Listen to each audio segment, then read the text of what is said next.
इस वीकनेस के लिए रिसेंटली हम लोगों ने निफ्टी और बैंक निफ्टी का कॉन्जिक्यूटिव 3 ट्रेडिंग सेशन से एनालिसिस किया कि जो प्राइस में निफ्टी में हमारे 23,850 880 के आसपास के जो रिसेंट हाई लग गए थे कि अब प्राइस उस हाई को ब्रेक नहीं करेगा। आपने रिसेंटली उसी को होते हुए देखा है और आज के सेशन में भी प्राइस ने 72 पॉइंट की नेगेटिव हमको क्लोजिंग दी, 0.30% हम क्लोज किए। और इसी तरीके से बैंक निफ्टी भी जिस तरीके के हाई हम लोगों ने बताए थे कि ये जो हाई ऑल टाइम ये इस वीक का हाई लग गया, वो ब्रेक नहीं होगा, तो प्राइस की आज की क्लोजिंग भी लगभग कॉस्ट पे हमको मिली। अब नेक्स्ट वीक के लिए हमारे क्या ट्रेड प्लान होंगे, ठीक है।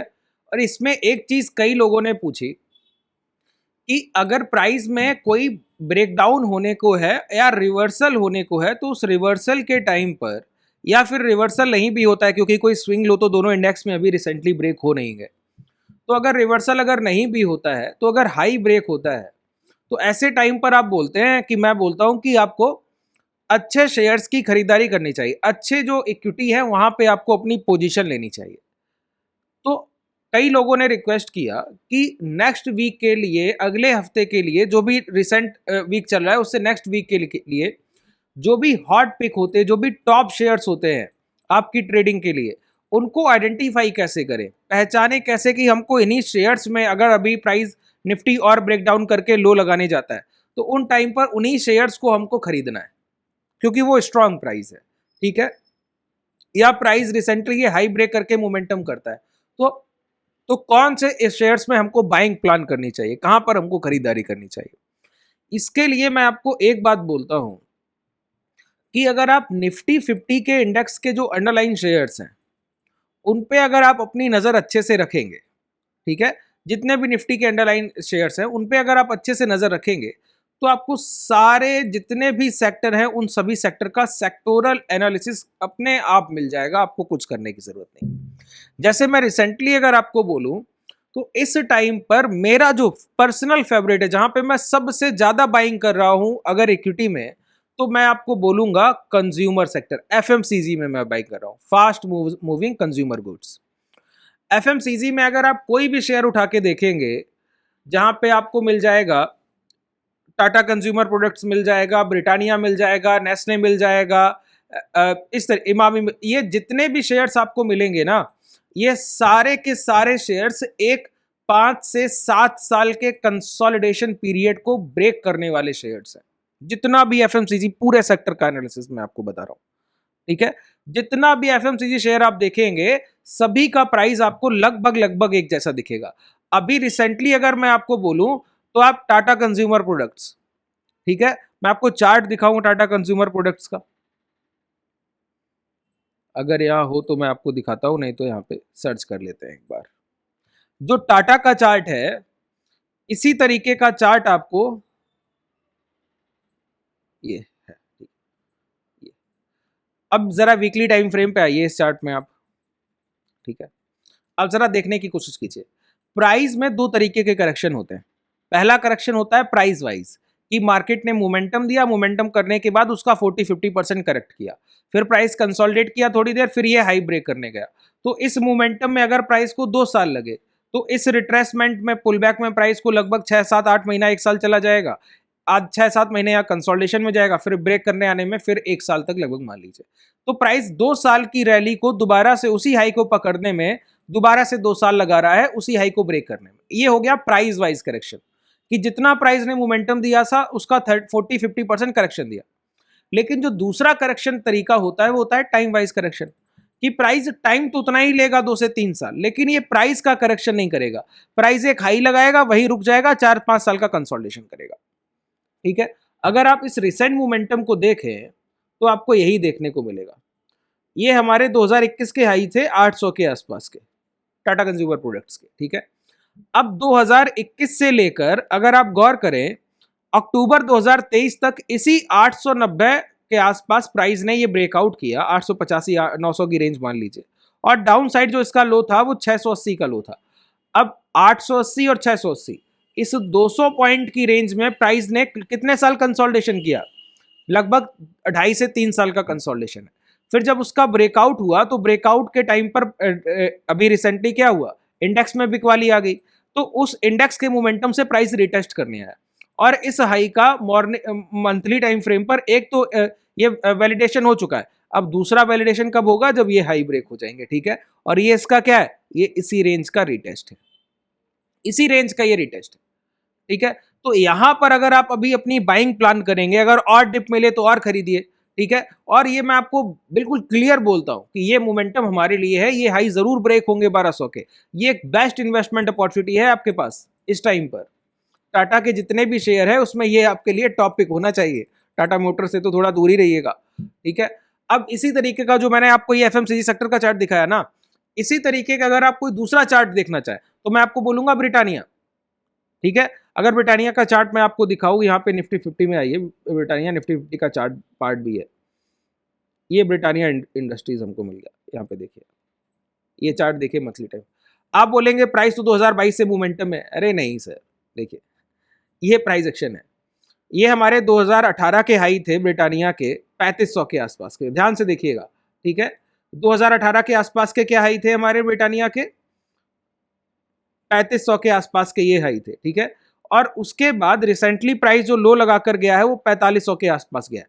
कितना टाइम पीरियड हो गया? ये टाइम पीरियड 7 ईयर्स, 7 साल का टाइम है। और प्राइस 3500 से 45 और रिसेंटली 5000, 1500 पॉइंट भी अगर आप जोड़ लीजिए तो 40% का भी हमारे पास गेन नहीं है विद इन 7 ईयर्स।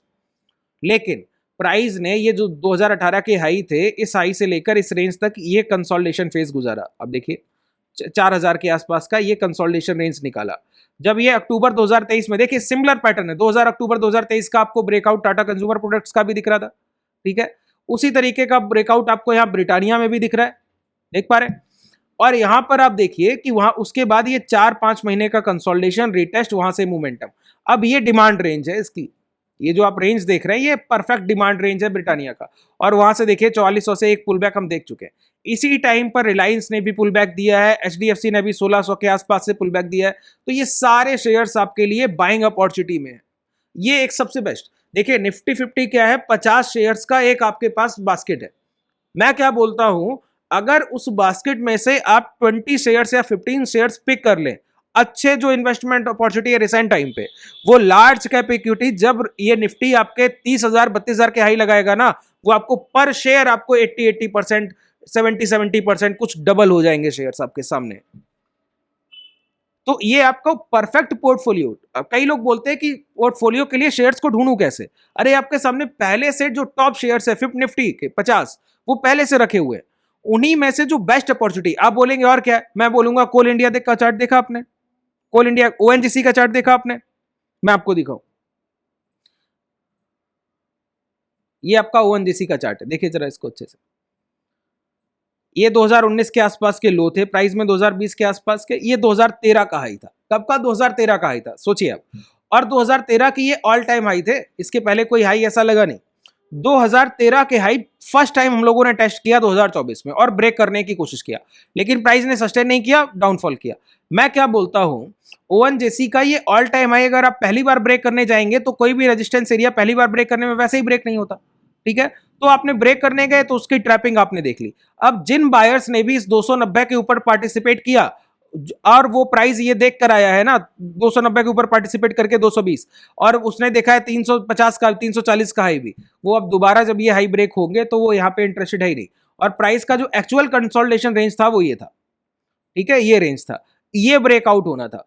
ये जो ब्रेकआउट हुआ है ना, ये इस ब्रेकआउट के इंपैक्ट से ये हाई ब्रेक हो गए। अब प्राइस का एक्यूमुलेशन रेंज ये है, इस रेंज से प्राइस ये ब्रेक करने जाएगा दोबारा से, ठीक है। और ये सबसे बेस्ट टाइम टू अपॉर्चुनिटी है यहाँ पे। अगर आप ओएनजीसी के चार्ट को देखें, ये क्या है? ये निफ्टी 50 का शेयर है, मैं नहीं बोल रहा हूं, ठीक है। ये प्राइस आपको बताता है, ये इतने अच्छे प्राइजेक्शन है। ये नेक्स्ट वीक के लिए भी आपके लिए ऐसे ही वैलिड है, जैसे कि कोटक बैंक का प्राइजेक्शन, बजाज फाइनेंस, बजाज फिनसर्व का प्राइजेक्शन, ठीक है। ये आपके लिए रिसेंट टाइम पर हॉट पिक होने चाहिए, ये आपके पोर्टफोलियो का भी पार्ट होना चाहिए।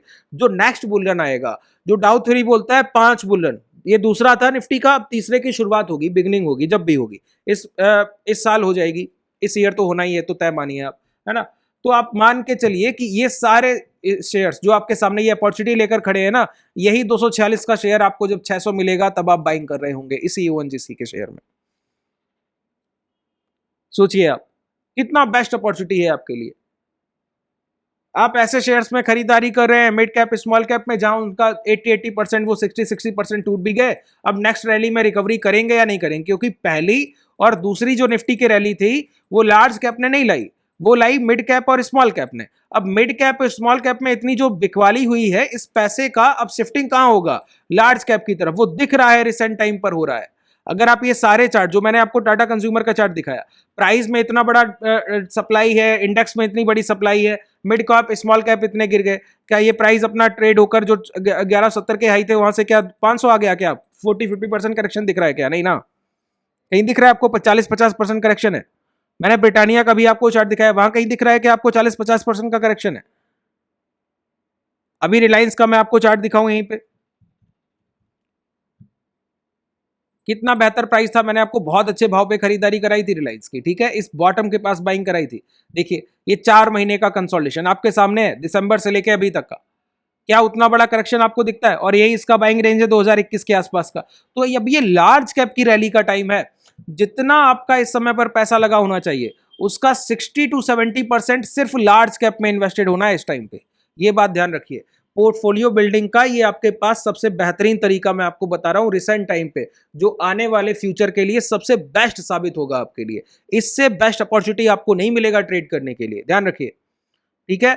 यही सारे शेयर्स, और ये सब अच्छे शेयर्स हैं, सब लार्ज कैप इक्विटी है, ब्लू चिप शेयर्स हैं, कहीं एक पैसे का रत्ती भर आपको रिस्क नहीं है, और जो ग्रोथ है, पोटेंशियल ग्रोथ है, वो बहुत बड़ी है।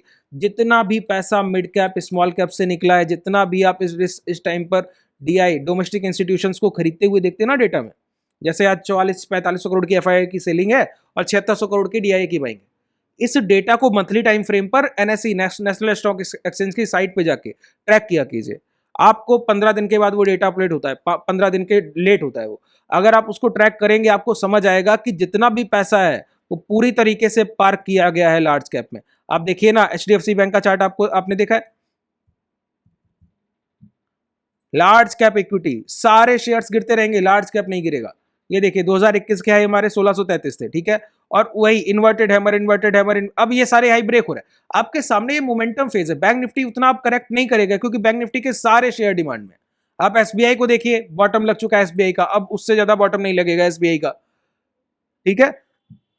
और ये एचडीएफसी बैंक, ये आईसीआईसीआई बैंक अब उतना आउट परफॉर्म नहीं करेगा क्योंकि उसका मोमेंटम पहले हो चुका है। अब ये एचडीएफसी बैंक का टाइम है, एसबीआई का टाइम है, पीएनबी का टाइम है। ये सारी बाइंग आपके लिए बेस्ट अपॉर्चुनिटी है, राइट टाइम टू बाई, ठीक है। इतना आसानी से आप प्राइस को समझ सकते हैं। सोचिए सिर्फ एक टाइम वाइज करेक्शन, जितने शेयर्स मैंने आपको खरीदारी के लिए बताए हैं, अगर आप देखें तो same pattern behaviour price action का। जो लोग बोलते हैं प्राइस एक्शन बड़ा मुश्किल है, उनको ये चार्ट्स दिखाइए, उनको बताइए ये टाइम वाइज करेक्शन को आप फेल करके दिखाइए। कितना सिंपल है कि किसी भी शेयर में ये एक बॉक्स बनाइए, सिर्फ सिंपल एक आप बॉक्स ड्रॉ कीजिए, ऐसे प्राइस पे आइए, रेक्टेंगल लीजिए और इस तरीके से एक सिर्फ मात्र बॉक्स ड्रॉ कीजिए, कुछ नहीं करने की जरूरत है, इस तरीके से। और उनसे बोलिए कि कोई प्राइस अगर 2021 जनवरी से लेकर दिसंबर 2020 से लेकर रिसेंटली अभी तक वो 5 साल का करेक्शन पीरियड हो, सिर्फ टाइम वाइज करेक्शन किया हो, टाइम के साथ कंसोलिडेट किया हो, और फिर जाकर अगर वो अपने हाई ब्रेक करेगा तो कितना बड़ा मोमेंटम देगा 5 साल के कंसोलिडेशन बिहेवियर के बाद। सोच कर देखिए, जहां पर इसका ग्रोथ आप देखिए, जाकर फाइनेंशियल चेक कीजिए, आपको समझ आएगा कितना बड़ा रेंज आपके पास डिमांड का पड़ा हुआ है, ठीक है।